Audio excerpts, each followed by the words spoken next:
Welcome to Mystery Tales. I'm your host, Alex. Today we're diving into a chilling original mystery in the style of the Queen of Crime herself, Agatha Christie. Grab a cup of tea, settle in by the fire, and let's unravel Hercule Poirot and the Frozen Murder House. This is a long one, perfect for those cozy evenings. Over 90 minutes of narration if you're listening at a relaxed pace.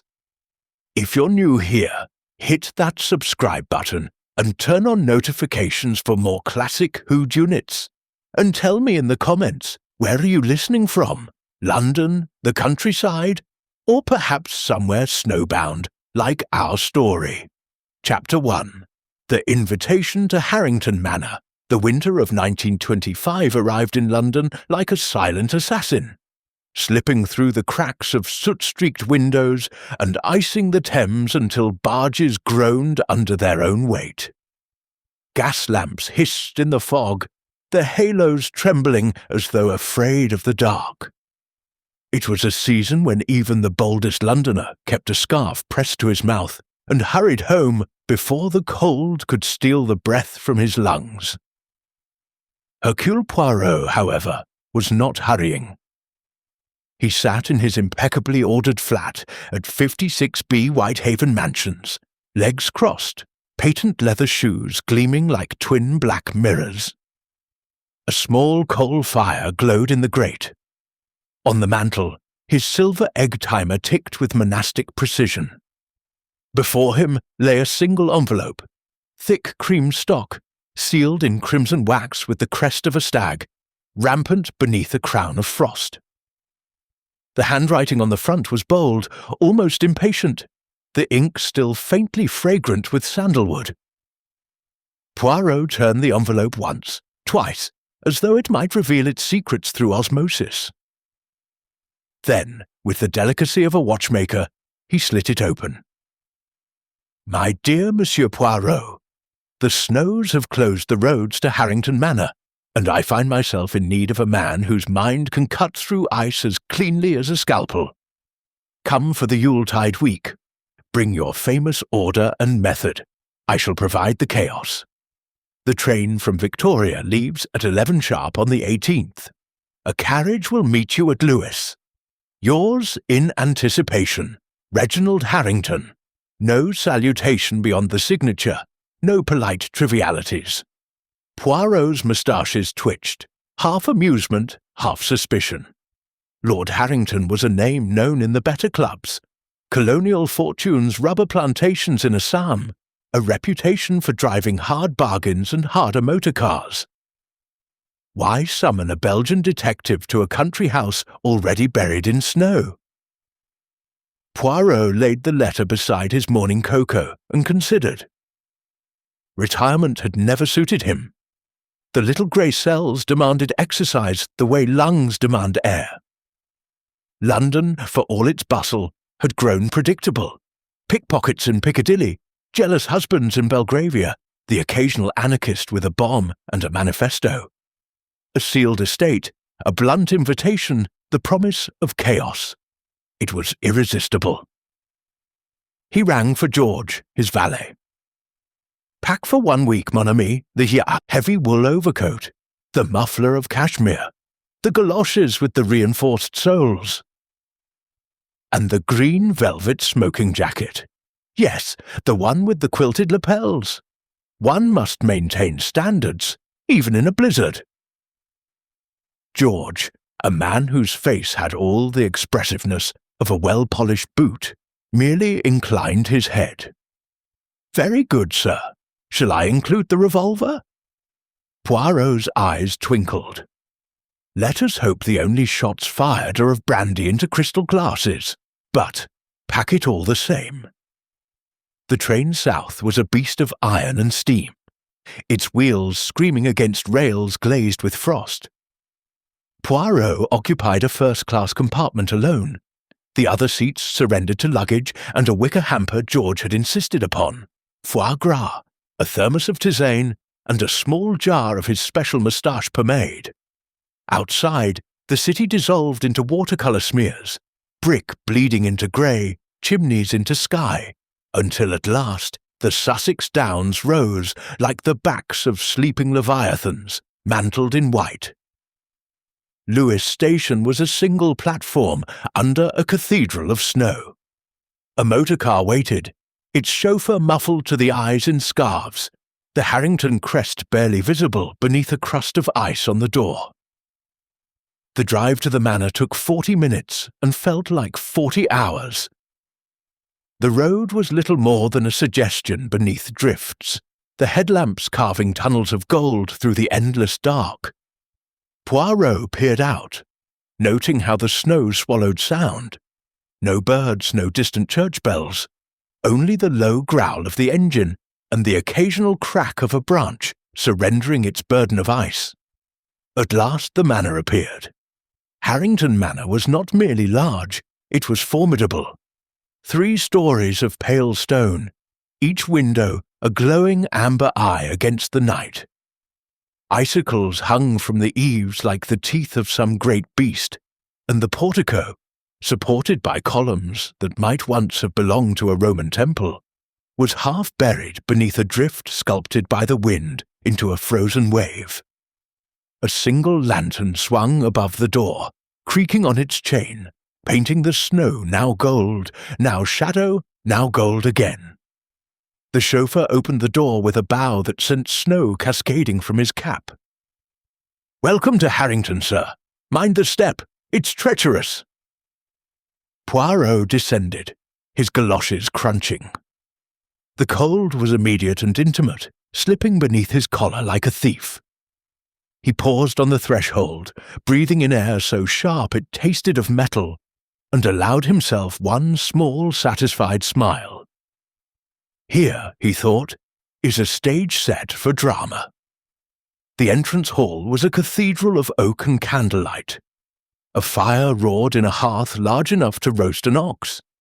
Above it, a tapestry depicted a stag hunted through a forest of skeletons, an odd choice for Yuletide cheer. Suits of armour stood sentinel along the walls, their visors lowered, as though refusing to witness what was to come. From somewhere deeper in the house came the low thrum of a gramophone playing Debussy, the notes muffled by distance and snow. A butler appeared, tall, thin, impeccably black-suited, his face carved from the same stone as the manor itself. "Monsieur Poirot, I am Graves. His lordship is expecting you." His voice was soft, yet it carried the authority of a man who had buried secrets in the rose garden and knew exactly where to dig. Poirot surrendered his coat, hat, and muffler, watching Graves fold each item with the reverence of a priest handling vestments. "Tell me, Monsieur Graves," he said conversationally, "how many souls are trapped here with us?" "7, including yourself, sir. Lord and Lady Harrington, Captain Victor, Miss Beaumont, Dr. Thorne, Mr. Blackwood, and the staff. The storm has seen to the rest." "Trapped," Poirot repeated, savouring the word. "A delicious predicament." Graves allowed himself the ghost of a smile. "This way, sir." They passed beneath a minstrel's gallery, where shadows pooled like spilled ink, then through a corridor lined with portraits. Harrington ancestors in periwigs and pearls, in each gaze more accusatory than the last.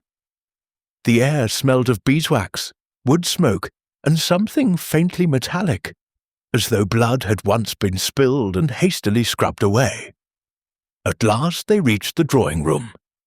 Double doors of carved mahogany swept open to reveal a tableau straight from the pages of a society magazine. Yet beneath the polish, tension crackled like the fire in the grate. Lord Reginald Harrington stood before the hearth, a bull of a man in a dinner jacket straining at the shoulders.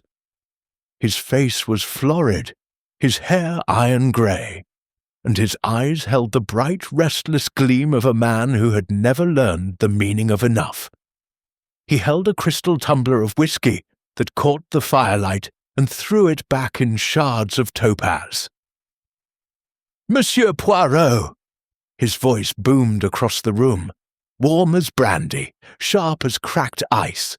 By God, you're smaller than the newspapers suggest. Come in, let's have a look at the famous moustache. Poirot advanced unperturbed. It is perhaps the most symmetrical in Europe. You are kind to notice. Laughter erupted, some genuine, some nervous. The other guests turned like players on a stage. Lady Evelyn Harrington was first, a willow of a woman in midnight blue velvet, her blonde hair coiled like a crown. Her smile was perfect, practiced, but her fingers worried a diamond bracelet as though it might bite. "We are honoured," she murmured, her voice the hush of silk across parquet. Captain Victor Harrington, early 30s, sun-browned, a scar tracing his left cheekbone like a lightning bolt, offered a soldier's salute that was half mockery, half respect. "Heard you sorted out that business on the Simplon Orient. Ever miss the trenches, sir? Less paperwork." Poirot's eyes twinkled. "I prefer my battles with the mind, Capitaine. Bullets are so untidy."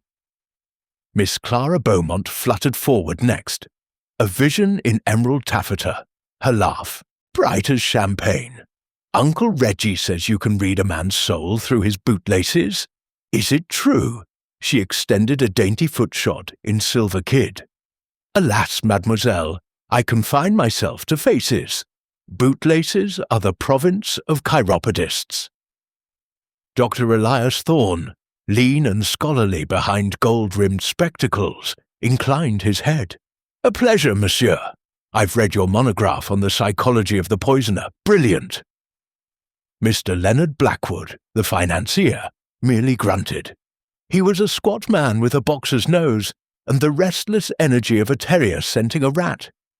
His dinner jacket was Savile Row, but his cuffs were frayed, an incongruity Poirot filed away. Servants glided in with trays, mulled wine, chestnut puree, tiny pastries shaped like snowflakes. The gramophone had moved on to a languid waltz. Conversation flowed. India, the stock exchange, the latest scandal at Ascot. Yet Poirot felt the undercurrents as surely as a sailor feels a riptide. Lady Evelyn's smile never reached her eyes when her husband's back was turned. Captain Victor's gaze lingered too long on Miss Clara. Blackwood's knuckles were white around his glass. Lord Harrington clapped Poirot on the shoulder with a force that might have felled a lesser man. "You'll dine with us, of course. Then tomorrow, shooting if the weather lifts, or charades if it doesn't. Plenty to keep those famous brain cells occupied." Poirot inclined his head. "I am, as always, at the service of Order Shield." Dinner was announced. The party processed into the dining room, a cavern of mahogany and candlelight, the table set for 8 with silver that gleamed like moonlight on steel. A chandelier of Waterford crystal trembled overhead, each prism scattering fireflies of light across the damask cloth. The first course, consommé Olga, fragrant with truffle, had barely been served when the storm made its presence known. It began as a whisper against the windows, then a moan, then a howl that rattled the panes in their leaded frames. Snowflakes, fat as moths, hurled themselves at the glass and vanished. The temperature in the room seemed to plummet 10 degrees in as many seconds. Graves appeared at Lord Harrington's elbow. "Begging your pardon, my lord, but the telephone lines are down. The drift at the gatehouse is 12 feet and rising. We are isolated." A hush fell, broken only by the wind's rising shriek. Lady Evelyn's bracelet snapped. Diamonds scattered across her plate like tiny stars. No one moved to retrieve them. Lord Harrington raised his glass, the gesture defiant, to being snowbound with the finest minds in England and one incomparable Belgian. "Drink up, my friends. Tomorrow we shall conquer the weather, or at least the port." Laughter rippled, but it was the laughter of people determined not to look at the dark beyond the windows. Poirot sipped his consommé, tasting more than truffle. He tasted fear, thin, metallic, unmistakable. Someone in this room had summoned him not for companionship, but because they knew a storm was coming that had nothing to do with the weather. Outside, the blizzard screamed like a living thing. Inside, the candles burned lower, and the shadows grew long enough to hide a multitude of sins. Little did Poirot know that before the thaw, one of these 8 souls would lie dead in a room locked from the inside, a dagger of ice in his heart and frost on his lips. But that revelation belonged to the chapters yet to come. Chapter 2. The Storm Descends. The night of the 18th of December, 1925, did not merely arrive at Harrington Manor. It descended, a white avalanche of silence and fury that swallowed the world whole. By 9 o'clock the wind had teeth. By 10 it had claws. The great house groaned like an old ship in heavy seas, timbers creaking, windows rattling in their frames as though something outside begged to be let in. Hercule Poirot retired early, pleading the fatigue of travel.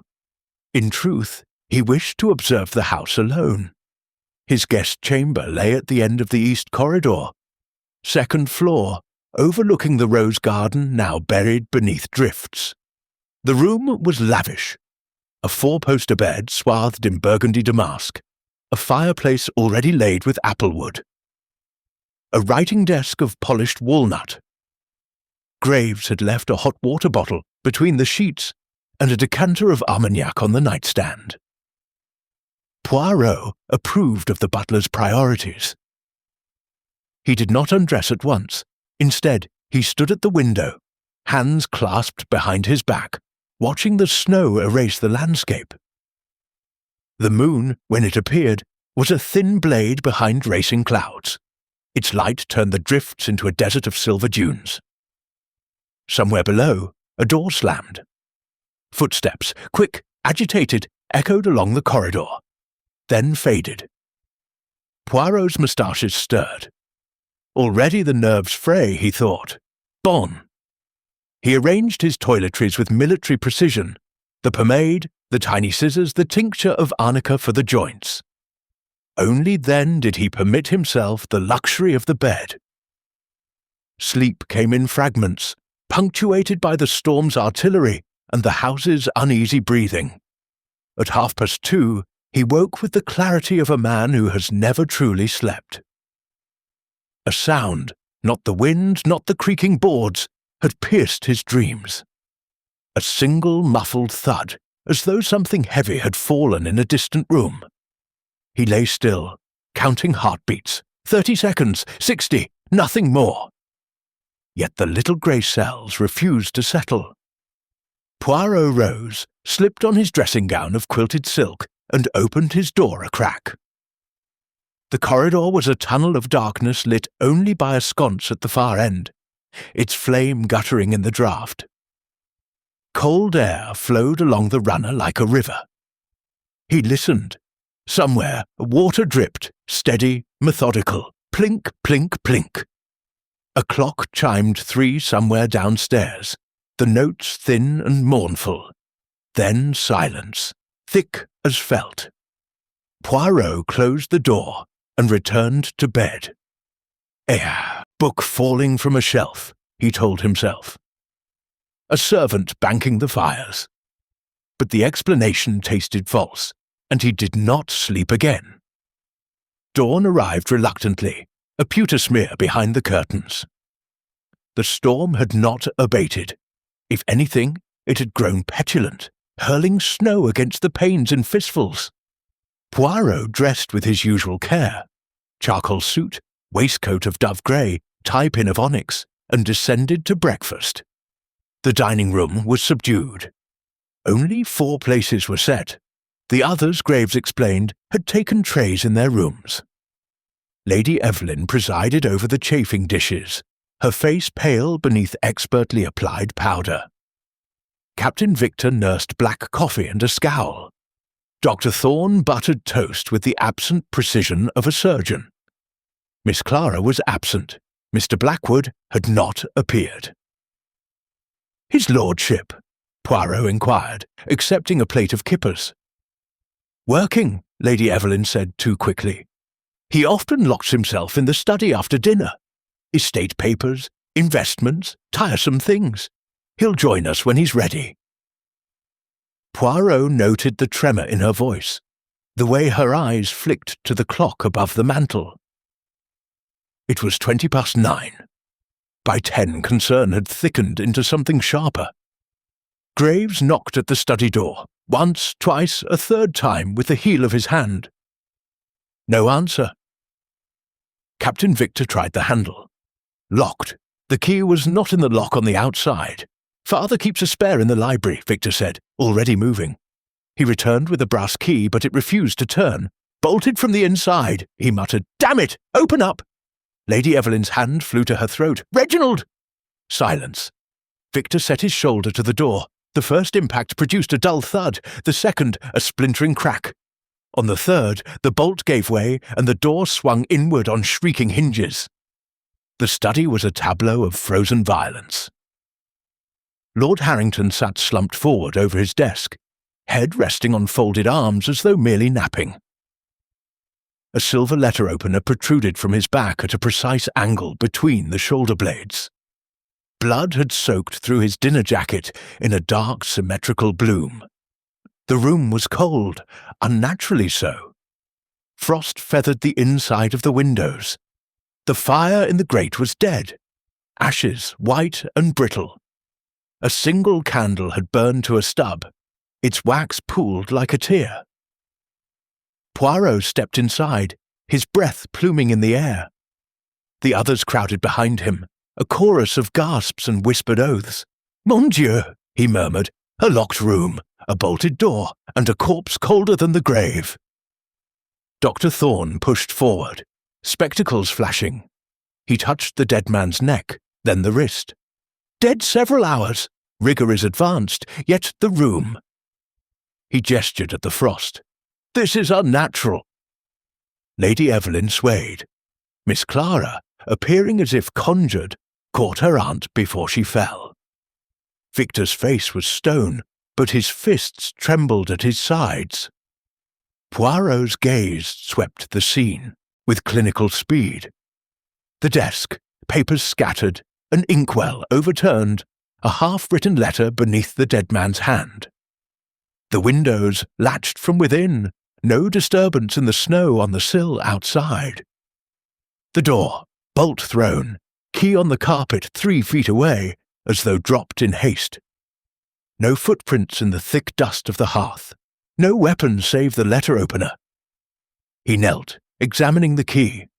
A faint scratch on the brass. New, interesting. "Graves," he said quietly. "Telephone the police." The butler's face was a mask. "The lines are down, sir. The storm—" "Then we are an island," Poirot finished. "No one enters, no one leaves. The murderer is among us." Outside, the wind screamed louder, as though in agreement. Inside, the candle guttered and died, plunging the study into grey half-light. The frozen murder house had claimed its first victim, and the game, deadly, intricate, and locked as tightly as the room itself, had begun. Chapter 3. Gathering the Suspects. Hercule Poirot stood in the doorway of the study like a small, immaculate general surveying a battlefield. The others hovered behind him in a ragged semicircle. Lady Evelyn supported by Miss Clara. Captain Victor rigid, with suppressed violence. Dr. Thorne adjusting his spectacles as though clarity might be found in the lenses.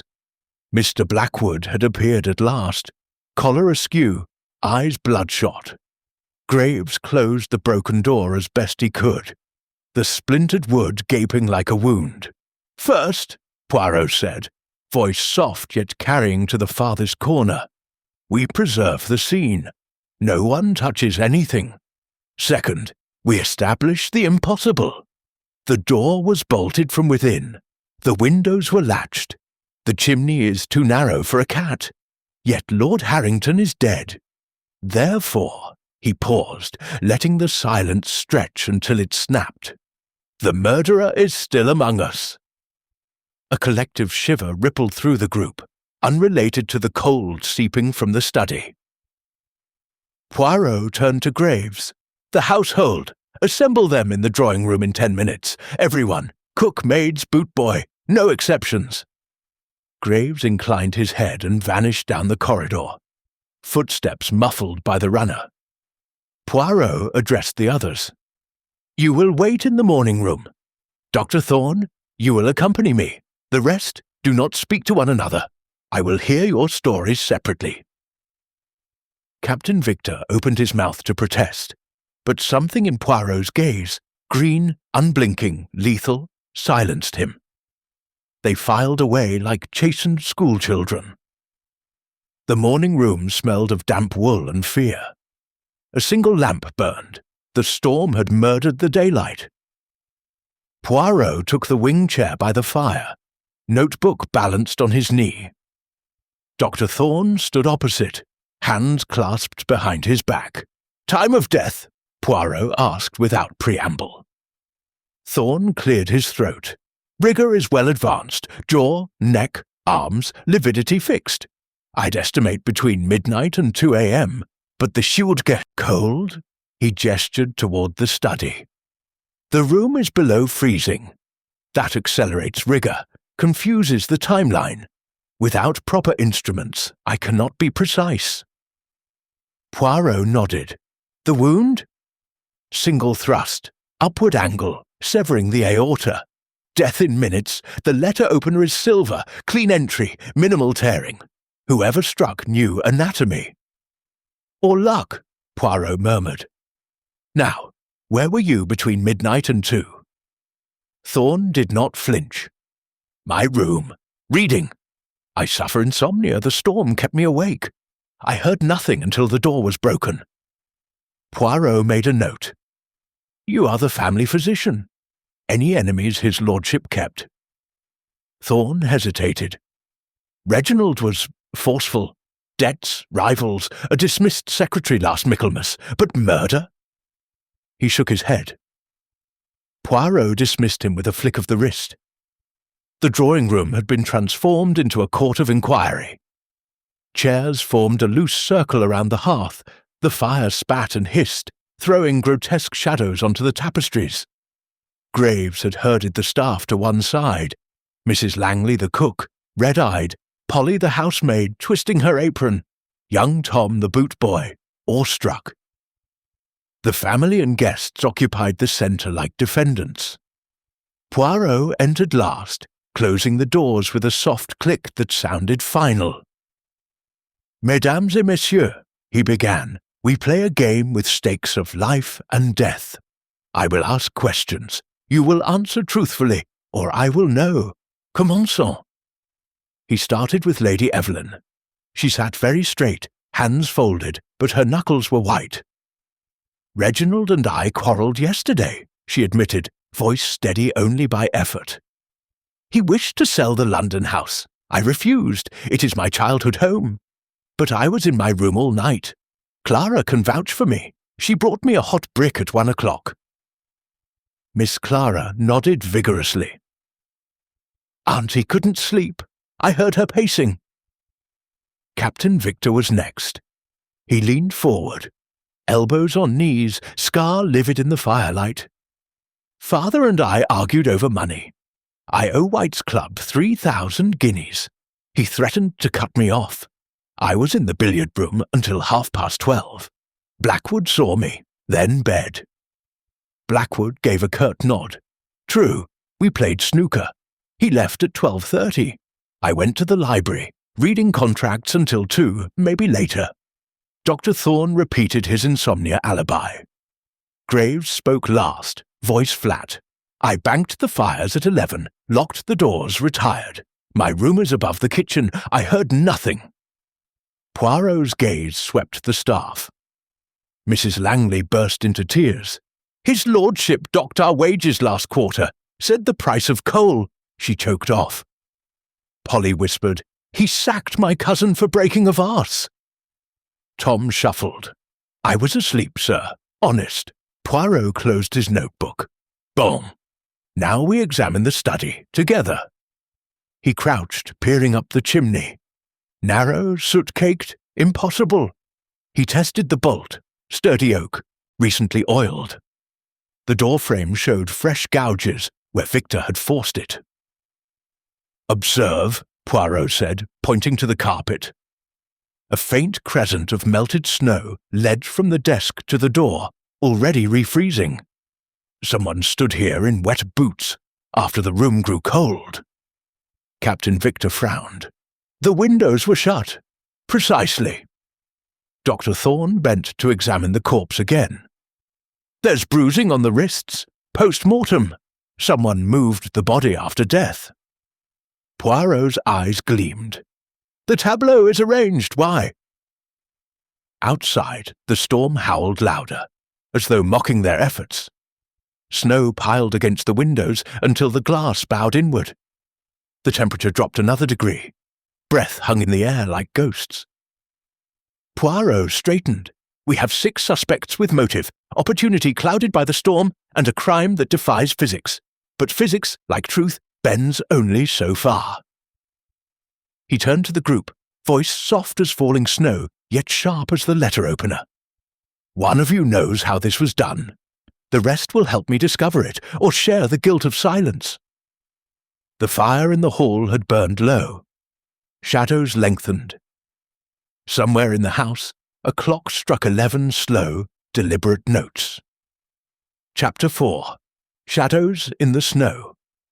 A slow, deliberate circle around the study, fingertips brushing the frozen ink, the cracked window pane, the silver letter opener still protruding like an accusation. The others watched from the doorway, forbidden to cross the threshold. The cold had teeth now. It nipped at ears and noses, turned breath to lace. Observe, Poirot said, voice low. The room tells 2 stories, one of violence, one of calculation. He knelt beside the desk. The half-written letter, I have decided to alter my will, was penned in Lord Harrington's bold scrawl. The nib had torn the paper where pressure increased, as though fury had guided the hand. Yet the sentence ended mid-word. Alter my will in favour of... The rest was lost beneath a blot of frozen ink. Poirot lifted the page with tweezers improvised from a silver bookmark. Beneath lay a second sheet, smaller, folded once, the paper heavier. He unfolded it carefully. A single line, typed on a Remington, midnight, the passage behind the stag, come alone, or the girl pays. The room stirred. Miss Clara gave a small, strangled sound. Poirot's gaze flicked to her. Mademoiselle. She pressed a hand to her mouth. That's my stationery, from my room. Captain Victor stepped forward, fists clenched. Someone lured him here, used Clara to do it. Or pretended to, Poirot corrected. He slipped the note into an envelope. We search every room, now. They began with the east corridor. Poirot moved like a terrier, tapping panels, lifting rugs, peering behind portraits. In Miss Clara's chamber, the typewriter sat on a secretaire, ribbon fresh. A stack of identical cream notepaper lay beside it, 3 sheets missing. Clara flushed. Anyone could have taken them. I leave my door unlocked. Next, Captain Victor's room. A service revolver lay on the nightstand, oiled and loaded. Beneath the bed, a damp woolen sock, snow still clinging to the fibres. Victor's eyes narrowed. I walked the corridor last night. Couldn't sleep. Wet boots, Poirot murmured. Yet the crescent in the study was after the cold set in. Dr. Thorne's room yielded a leather medical bag. Inside, vials of morphine, a syringe, and a small tin labelled dry ice, experimental. Thorne's hand trembled as he closed the bag. For preserving specimens, perfectly innocent. Blackwood's chamber was a chaos of ledgers. One page showed red ink, Harrington loan, $47,000. Overdue. Blackwood shrugged. Business. He was squeezing me. I needed time. Lady Evelyn's room was last. Beneath a cushion on the window seat, a torn scrap of paper, the corner of the typed note, or the girl pays, in her handwriting, as though she had practiced the phrase. She stared at it, pale. I wrote lines for a play. Clara and I were rehearsing. It's nothing. Poirot's eyes gleamed. Rien du tout? We shall see. The library offered the next surprise. Poirot pressed the carved stag's eye in the tapestry. A section of shelving swung inward, revealing a narrow passage, dusty, cobwebbed, but with fresh scuff marks in the grime. It led downward, spiralling behind the chimney breast, emerging in the cellar among coal sacks and wine racks. Le passage derrière le cerf, Poirot said softly. The stag. Someone knew this house's secrets. Captain Victor swore. Father sealed that years ago, said it was unsafe. Yet someone unsealed it, Poirot replied. He brushed dust from his sleeve. And someone stood in the study after the cold arrived. The snow on the carpet was not from the window. He led them back upstairs. In the study he pointed to the hearth. A faint smear of soot on the rug, hand-shaped. The killer entered through the passage, struck from behind, then exited the same way. But the bolt was thrown, the key inside. Impossible. Dr. Thorne frowned. Unless the bolt was thrown after the murder, from outside. Poirot's smile was wintry. Exactly. A string, perhaps, pulled through the keyhole, then retrieved. But the cold, mon Dieu, the cold is the key. He opened the desk drawer. Inside, a metal canister, frost-rimed, the lid askew. A few pellets of dry ice remained, hissing faintly as they sublimated. From your bag, Doctor? Thorne nodded, numb. Enough to chill a room for hours. But why? To confuse the time of death, Poirot said. To make us believe the murder happened after the house was locked tight. But the dry ice was placed after the stabbing, by someone who returned. They reconvened in the drawing room. The fire had burned low. Shadows pooled in the corners like spilled ink. Poirot stood before the hearth, the typed note in one hand, the damp sock in the other. Listen carefully, he said. The killer lured Lord Harrington with this note. He entered the study via the passage, struck once, precise, fatal, then staged the scene. Dry ice to freeze the room, bolt thrown with string, key dropped to suggest suicide or impossibility. But one detail betrays them. He held up the sock. This was wet after the snow stopped falling at 3 a.m. Someone went outside after the murder and returned with snow on their boots. The crescent in the study was made then to plant confusion. Captain Victor's jaw tightened. The cellar door to the yard. It's bolted from inside. Bolted, Poirot echoed, but not locked. A bolt can be slipped from outside with a knife blade. I tested it. Silence fell, broken only by the wind's howl. 6 pairs of eyes darted. Guilt, fear, calculation. Poirot's voice dropped to a whisper. The net tightens. Tomorrow we follow the footprints that should not exist. Chapter 5. Whispers of Deceit. The drawing-room clock struck 2 in the afternoon, yet the sky beyond the frosted panes remained the colour of tarnished pewter. Poirot had ordered the fire fed until it roared, yet the chill lingered in the bones of the house. The suspects sat in a loose crescent, each wrapped in their own silence. Lady Evelyn twisting a lace handkerchief to threads. Captain Victor staring at the flames as though they might surrender the killer. Dr. Thorne polishing his spectacles with mechanical calm. Miss Clara hugged her knees. Blackwood drummed his fingers on a ledger. Graves stood behind the tea tray like a sentinel. Poirot entered without ceremony, a small leather case in hand. He set it on the table and opened it with a click. Inside, he announced, are the footprints that should not exist. He lifted a sheet of foolscap. On it, charcoal rubbings, 3 clear boot prints taken from the cellar floor near the yard door. Size 10, heavy tread, a distinctive V-shaped nick in the left heel. These were made after 3 o'clock this morning, he continued. The snow that fell before then is compacted and smooth. These cut fresh. Someone went outside, returned, and tracked meltwater to the study. Captain Victor leaned forward. My boots are size 9. Blackwood's are 12. Whose are these? Poirot's smile was thin. We shall measure every pair. But first, another discovery. He produced a second item. A length of silk fishing line, knotted at one end, the other frayed. Found caught in the stag tapestry, behind the passage entrance. The killer used this to pull the bolt from outside, then tugged it free, but silk stretches, the knot snagged. Dr. Thorne's spectacles flashed. Clever, but the dry ice. Someone had to place it after the murder. Precisely, Poirot said, which means the killer returned to the study twice. Once to strike, once to stage the impossibility. The second visit left the footprints. He turned to Graves. The cellar door, show me. The cellar was a cavern of shadows and coal dust. The yard door was oak, iron-bound, bolted top and bottom. Poirot knelt, inserted a table knife between door and frame, and with a flick slid the lower bolt free. The upper followed.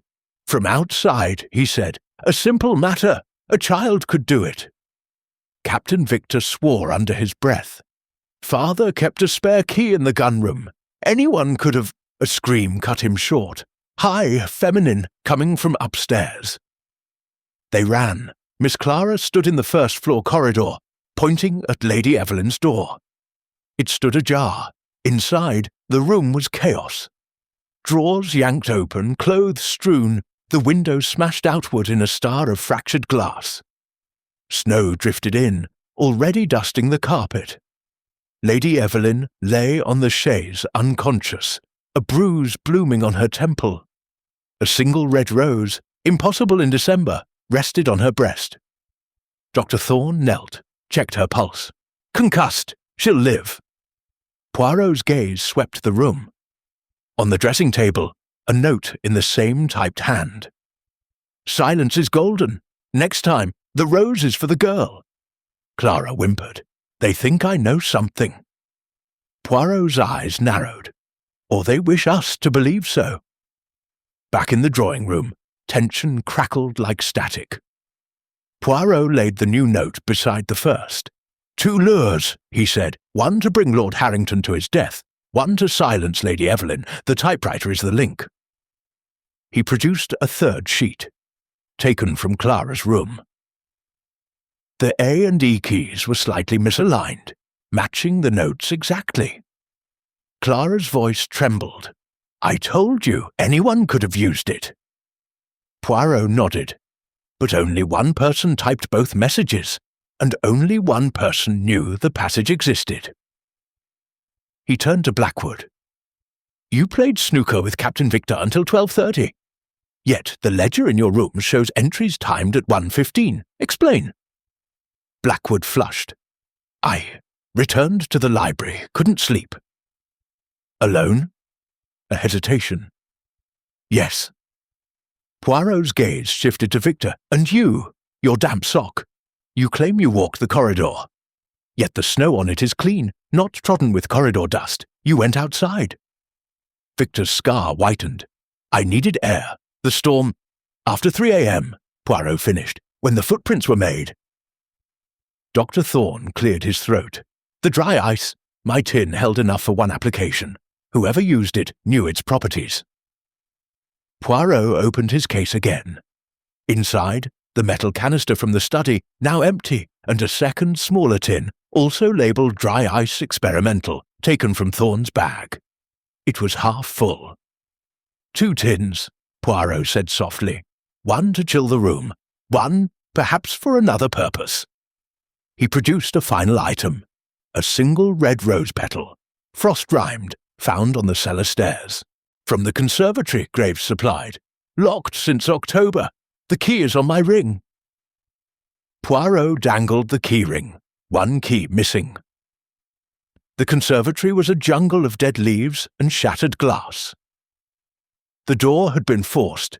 Inside, the air was warmer, humid with decay. In the centre, a rose bush, miraculously alive, wrapped in burlap, had been stripped of every bloom. Footprints in the damp soil matched the charcoal rubbings exactly. Poirot crouched. "Our killer came here after the murder, cut the rose, left the threat, but why?" Lady Evelyn stirred on the chaise, eyes fluttering open. "Reginald," she whispered. "He kept a letter, in the safe, about Clara." Clara gasped. "What letter?" Poirot's voice was gentle. "The one beneath the blotter, perhaps, but someone removed it." He turned to the group. "The complications multiply. A secret passage, dry ice, a rose in winter, a missing letter, 2 attacks, 1 fatal, 1 warning. The killer is not content with 1 death. They fear exposure." He held up the fishing line, the rose petal, the boot rubbing.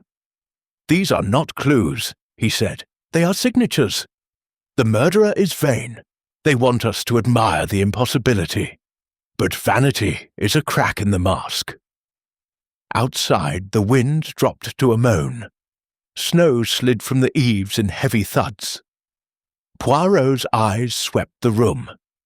"Tonight we set a trap. The killer will return, for the letter, for the girl, for the loose thread they cannot leave dangling." He smiled, small and terrible, and Hercule Poirot will be waiting. Chapter 6. The Revelation. The drawing-room had become a tribunal. Chairs were drawn into a perfect circle. The chandelier burned low, throwing long shadows that writhed across the ceiling like guilty thoughts. A single lamp illuminated the tea-table, now cleared save for the evidence. The typed notes, the fishing line, the rose petal, the charcoal rubbings, the empty dry ice tin. Poirot stood at the head, hands clasped behind his back, green eyes luminous. Outside, the storm had spent itself. Snow lay in drifts to the sills, but the sky was the colour of tarnished steel. No sun, no moon, only the weight of silence. "Mesdames et messieurs," Poirot began, voice soft yet resonant, "the hour of truth arrives. The impossible crime is impossible no longer. I ask you now to listen, and you will hear the click of every piece falling into place." He lifted the first typed note. "Midnight, the passage behind the stag."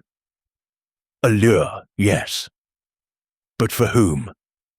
Lord Harrington believed it concerned Clara, his secret daughter, whose existence threatened the inheritance. He came to the study to protect her, and walked into death. Clara's breath hitched. Lady Evelyn reached for her hand. Poirot continued. The killer entered through the hidden passage, known to few. A single thrust with the letter opener, precise, from behind. Death was instant. Then the artistry began. He held up the fishing line. The bolt was thrown after the murder. Using this line threaded through the keyhole, tugged from the corridor. The key was dropped inside to complete the illusion of a locked room. But the killer needed time to confuse us with cold. He tapped the dry ice tin. Placed in the drawer after the stabbing, it chilled the room to below freezing within the hour. Rigor appeared advanced. We believed death occurred later than it did. The true time, shortly after midnight. Captain Victor stirred. Then the footprints were made at 3:30 a.m., Poirot finished, when the killer returned. Not to kill again, but to adjust. To plant the crescent of meltwater. To retrieve the real letter from the safe. To leave the rose as a warning. The conservatory key was taken from Graves's ring while he slept, drugged perhaps by a drop in his nightly cocoa. Graves's mask cracked. His eyes widened, Poirot turned to Dr. Thorne.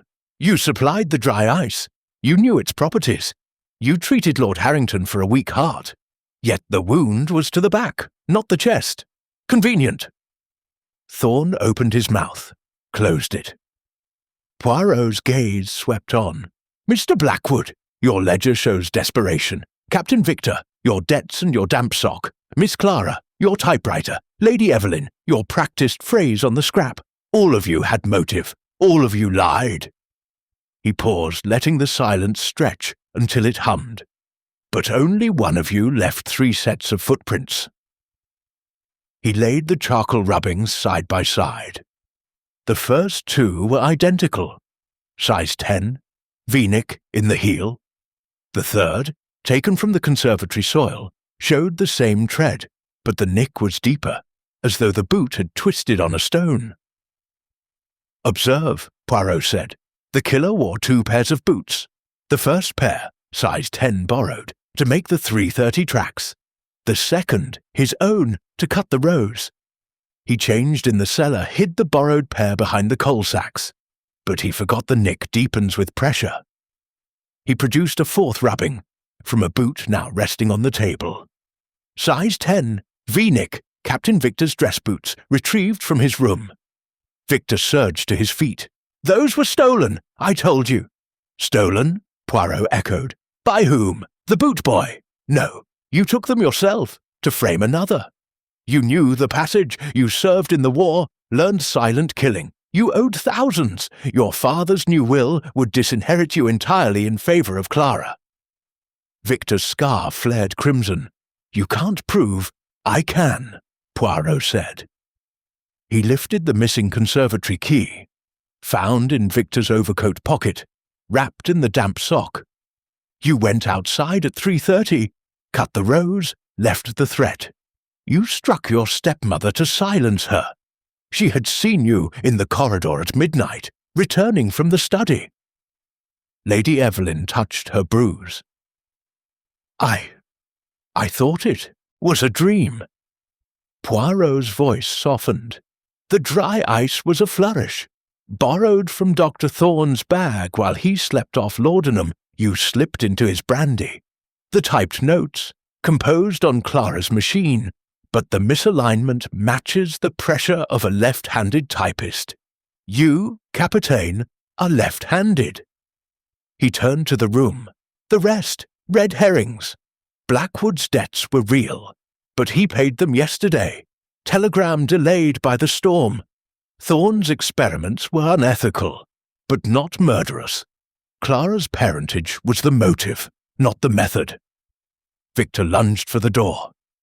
Graves moved, surprisingly swift, and blocked him. The butler's hand held a small revolver.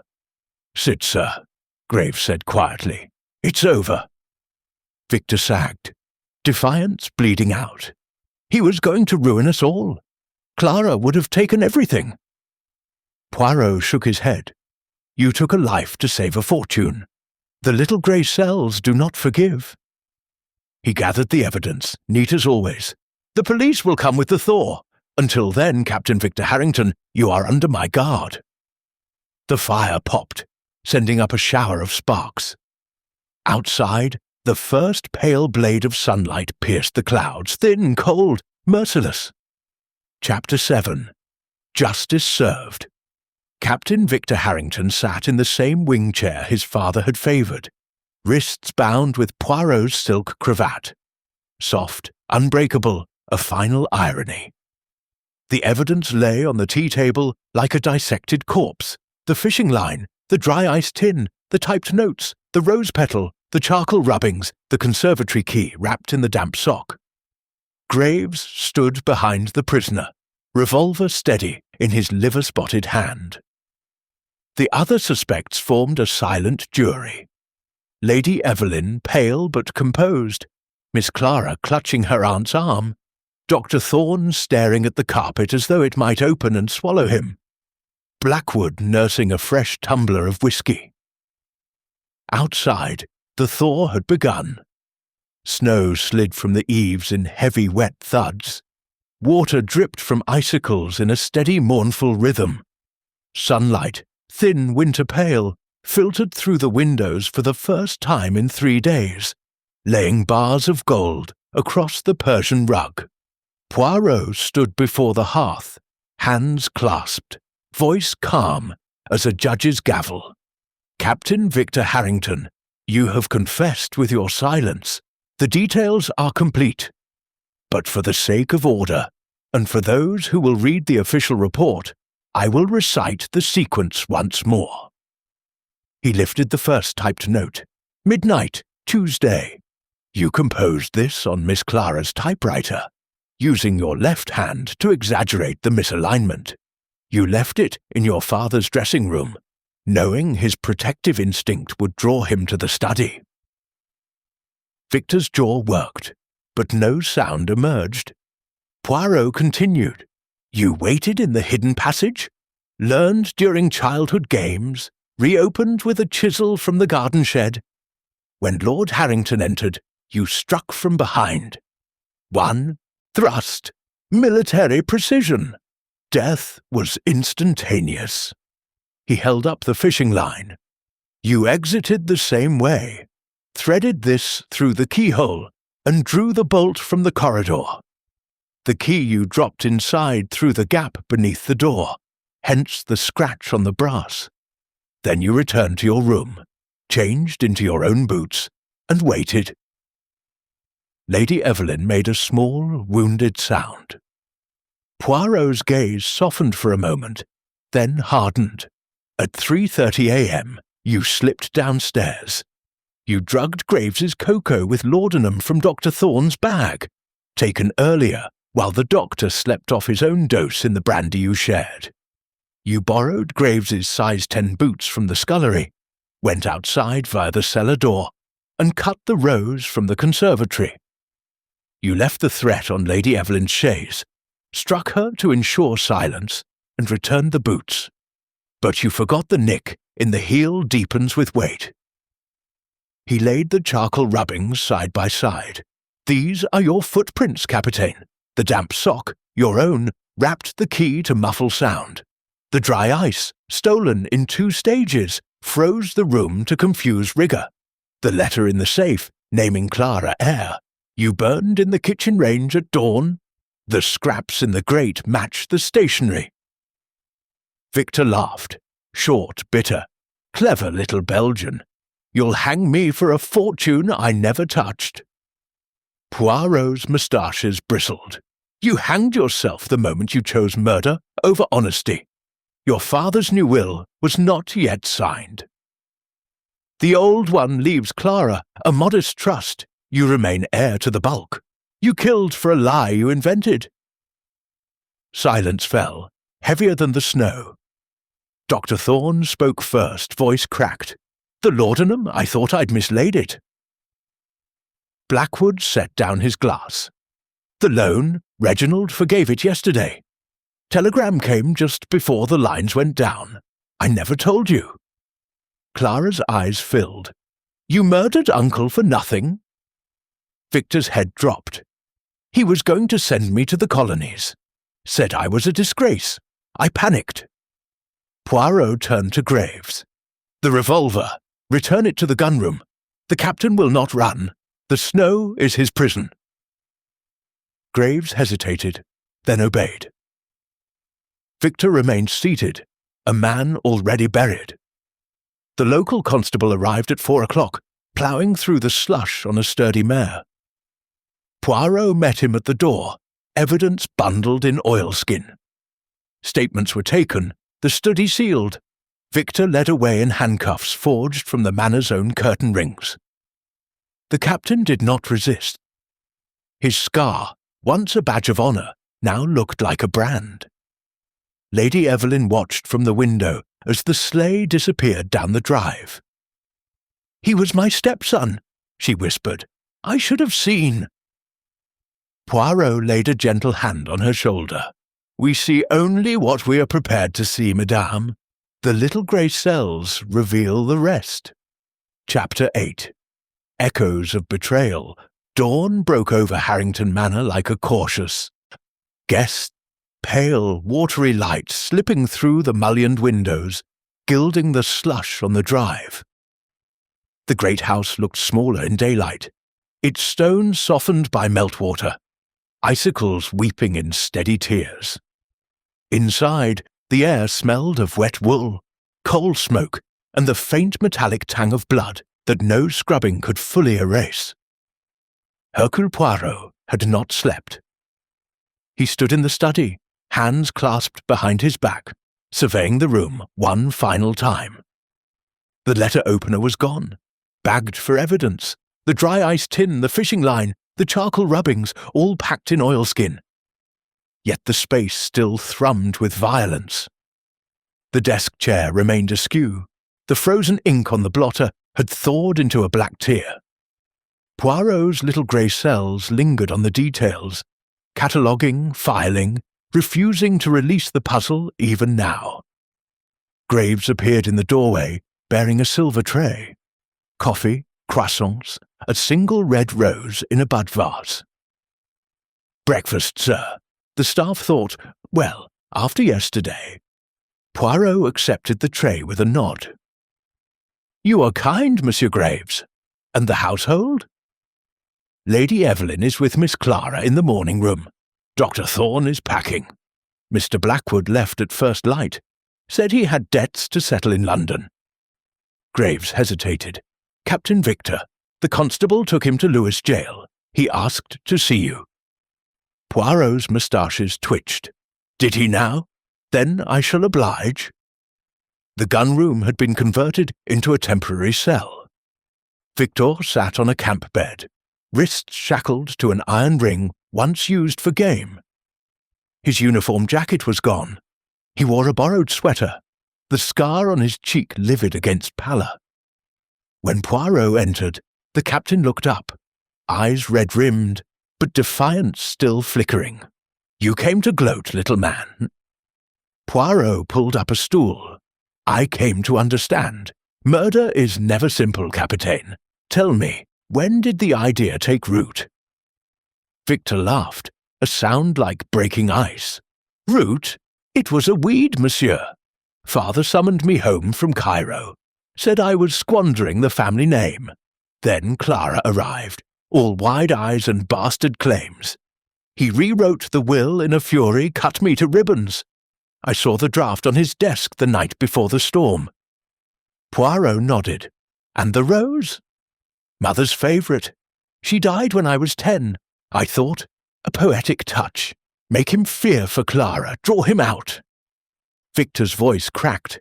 "I didn't mean to kill him, just scare him."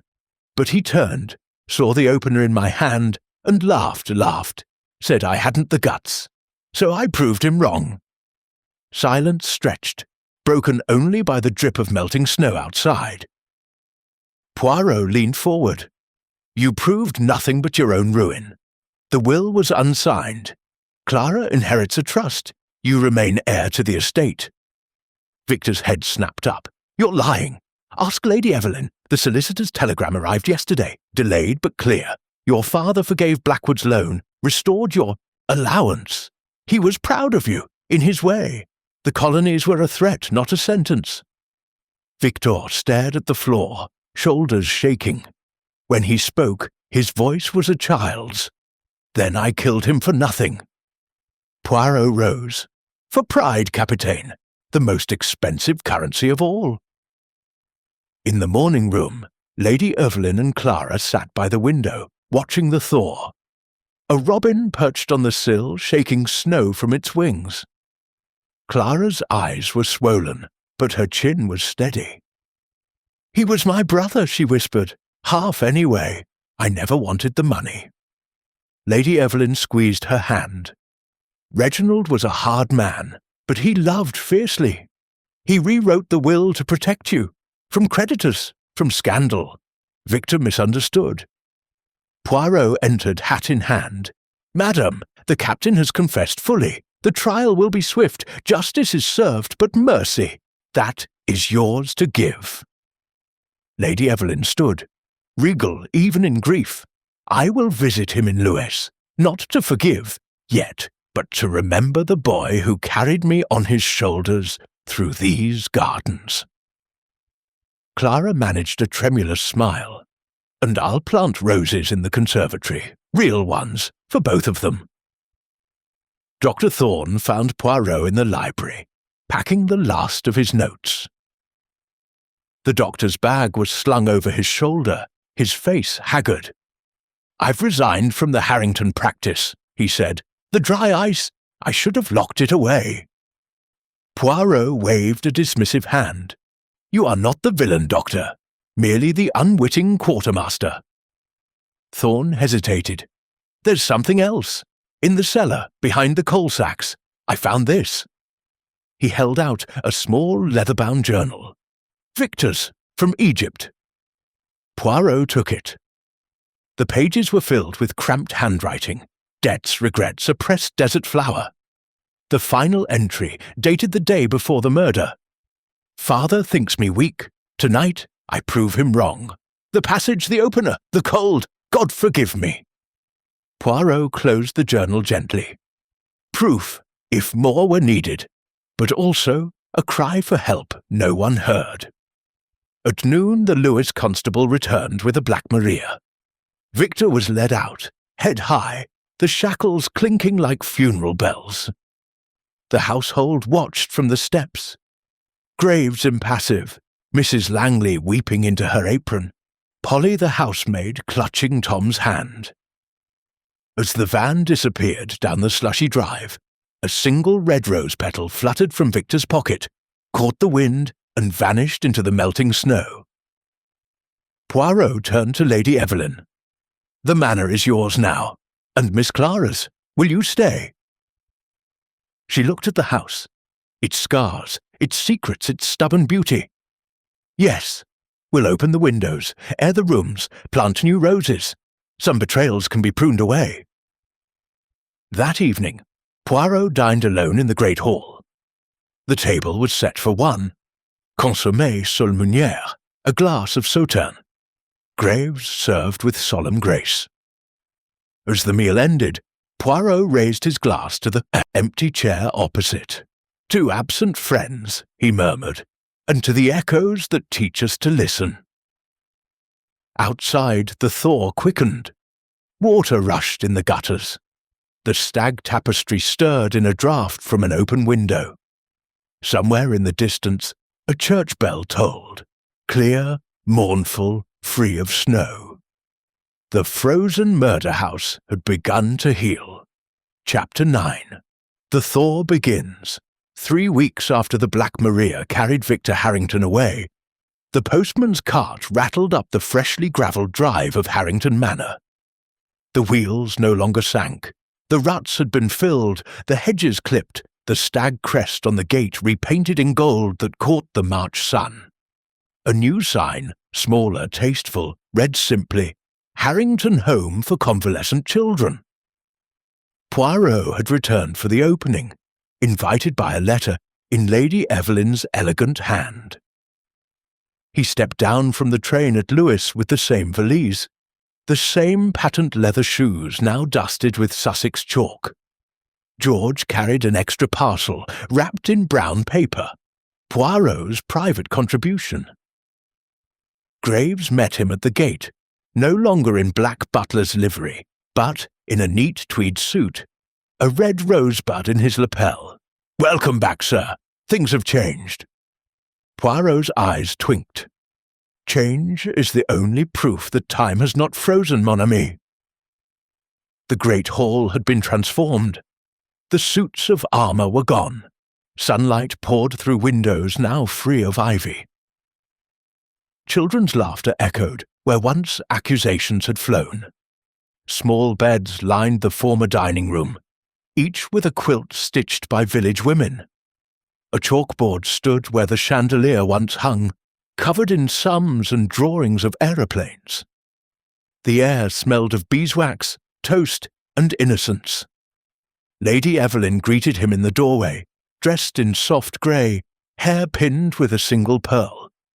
Beside her stood Clara, aproned, radiant, a toddler on her hip. "Monsieur Poirot, Evelyn said, embracing him lightly. "You gave us the idea. The estate is solvent. Victor's portion reverts to charity under the old will.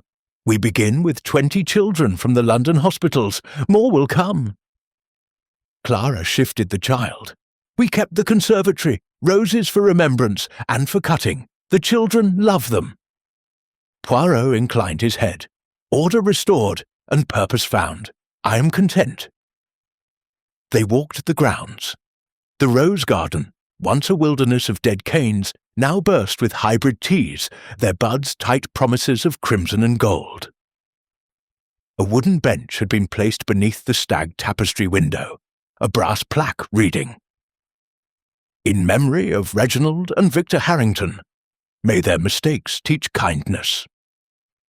Dr. Thorne joined them, carrying a crate of medical supplies. "I've taken the East Wing as a clinic. Free care for the children and for the village. My experiments are retired." He smiled, the lines around his eyes softer. "Dry ice now cools fevers, not corpses." Blackwood's motor car crunched up the drive, its bonnet gleaming. He stepped out in city pinstripes, but his cuffs were no longer frayed. Sold the rubber shares, paid the debts, bought into a children's hospital trust. Turns out conscience is a decent investment. He handed Clara a cheque. 5 figures, made out to the home. Graves, now steward of the estate, led Poirot to the old study. The door had been replaced. The room was now a library. Bookshelves lined the walls, filled with Beatrix Potter, Arthur Ransom, and a locked glass case containing Victor's war medals and the silver letter opener, cleaned, labelled Exhibit A. Let truth be the sharpest weapon. Poirot ran a finger along the spine of a new volume. The Frozen Murder House, solved by H. Poirot. A slim edition, privately printed, proceeds to the home. Lunch was served in the former billiard room. Trestle tables, gingham cloths, bowls of soup thick with barley. The children chattered. A boy with crutches demonstrated how to make paper aeroplanes. Poirot ate with them, answering questions in careful French, delighting them with moustache-twirling flourishes. Afterwards, Evelyn led him to the cellar. The coal sacks were gone. The space was now a playroom, mural of jungles and pirates, a rocking horse painted like a zebra. In the corner stood a small shrine, a photograph of Lord Harrington in colonial rig, another of Victor in uniform, a single red rose in a vase. "We tell the children the truth," Evelyn said quietly, "a story of anger, forgiveness, and second chances. They listen better than adults." Poirot nodded. "The young are merciful. They have not yet learned to nurse grudges." In the conservatory, Clara knelt among the roses, pruning with secateurs. She looked up as Poirot entered. "I found something," she said, holding out a small tin box buried beneath the soil. Inside, a child's treasure, marbles, a tin soldier, a folded note in Victor's boyish scrawl. "For Clara, when I'm big. Sorry I pulled your hair." Clara's eyes filled. He was going to tell me, before everything. Poirot closed the box gently. "Keep it. Some echoes are worth preserving." At dusk, the household gathered on the terrace.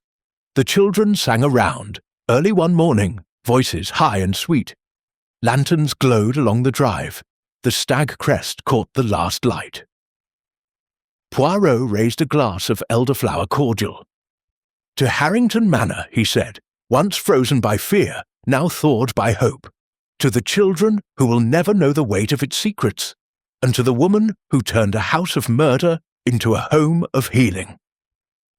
Glasses clinked. A breeze carried the scent of roses and wood smoke. Later, in the carriage returning to Lewes Station, Poirot opened George's parcel. Inside, a single red rose, pressed between glass, and a card in Clara's handwriting, "For the detective who taught us that even the coldest heart can bloom again." Poirot pinned the rose to his lapel. As the train pulled away, he watched the manor shrink to a glow on the horizon. Windows alight, chimneys breathing, the stag standing guard over a future no longer haunted. The thaw was complete. Chapter 10. Justice in the Snow. The trial of Captain Victor Harrington began on the first day of May 1926 in the Assize Court at Lewes. The courtroom was small, oak-panelled, smelling of polish and apprehension.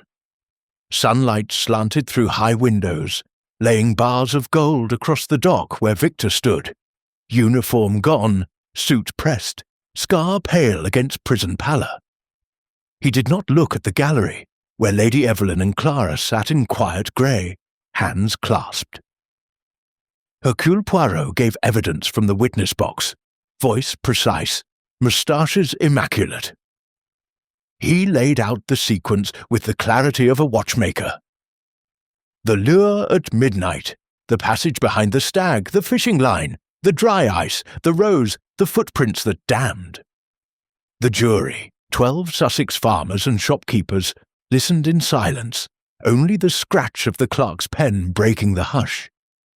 Victor's defence called no witnesses. He pleaded guilty to manslaughter, eyes fixed on the floor. The judge, wigged and weary, sentenced him to 15 years penal servitude.